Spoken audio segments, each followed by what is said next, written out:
रामचरितमानस बालकांड कथा भाग 6 ताड़का वध और यज्ञ रक्षा। जय श्री राम। आज की कथा हमें ले चलेगी उस लीला स्थल पर जहाँ भगवान राम ने धर्म की रक्षा हेतु राक्षसी ताड़का का वध किया और विश्वामित्र के यज्ञ की रक्षा कर राक्षसों का संहार किया। ताड़का वन और राम की धर्म दृष्टि। गुरु विश्वामित्र राम और लक्ष्मण को लेकर ताड़का वन की ओर बढ़े। वहां घना अंधकार, भयानक शांति और राक्षसी ताड़का का आतंक था।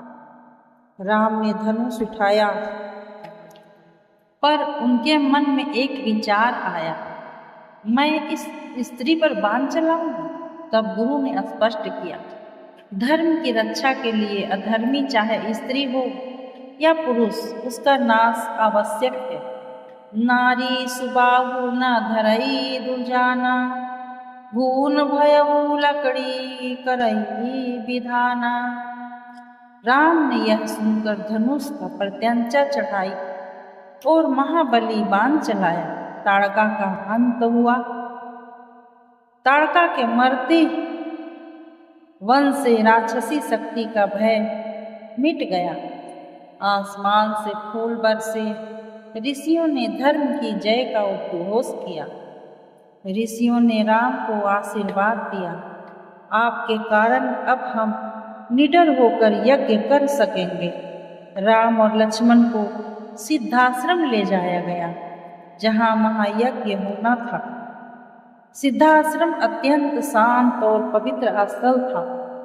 वहां विश्वामित्र ने यज्ञ की स्थापना की। राम और लक्ष्मण को उन्होंने रात्रि रक्षा का कार्य सौंपा।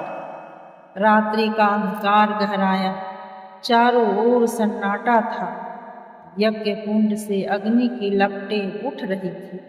राम धनुष हाथ में लिए चौकस खड़े थे। लक्ष्मण ने बाणों का संधान किया हुआ था। तीसरे दिन यज्ञ की पूर्णाहुति के समय दो भयानक राक्षस प्रकट हुए, मारीच और सुबाहु। आकाश से मांस, हड्डियां, अपवित्र वस्तुएं गिराने लगे।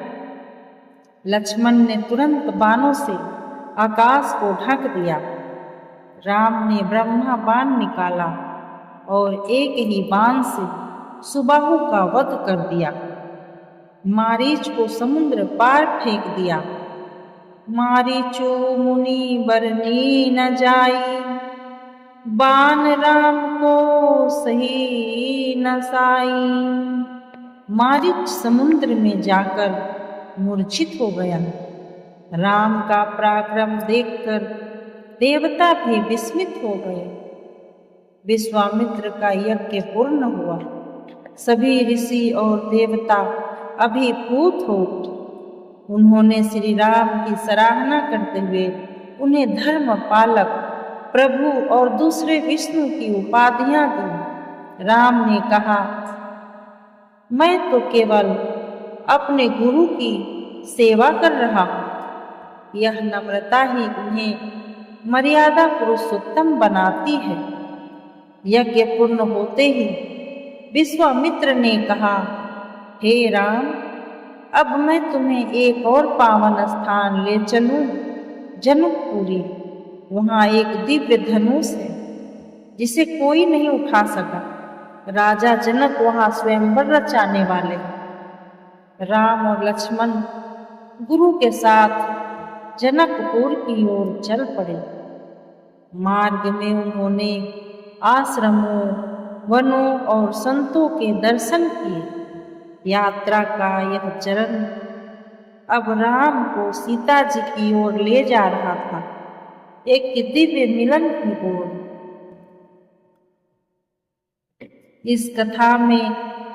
इस कथा से हमें यह सीख मिलती है, धर्म की रक्षा में निष्क्रियता नहीं बल्कि साहसिकता और विवेक चाहिए। राम का ताड़का वध एक प्रतीक है कि जब अधर्म बढ़े तब सज्जन को भी शस्त्र उठाना पड़ता है। गुरु की आज्ञा, सेवा, संयम और पराक्रम, इन चारों गुणों से भगवान राम धर्म पथ पर अग्रसर होते हैं। अगले भाग में हम जानेंगे राम की जनकपुरी यात्रा, गौतम ऋषि के कथा और सीता जी से प्रथम भेंट की भूमिका। जब अधर्म स्त्री रूप में आया तब भी धर्म ने संकोच नहीं किया। यही है मर्यादा पुरुषोत्तम श्री राम की लीला। ताड़का का वध और धर्म की रक्षा की यह कथा आपके अंतर्मन को झकझोर देगी। जय श्री राम। अगर आपको यह कथा प्रेरणादायक लगी हो तो कृपया लाइक करें, चैनल कथा संग्रह को सब्सक्राइब करें और इस पवित्र यात्रा का हिस्सा बनें।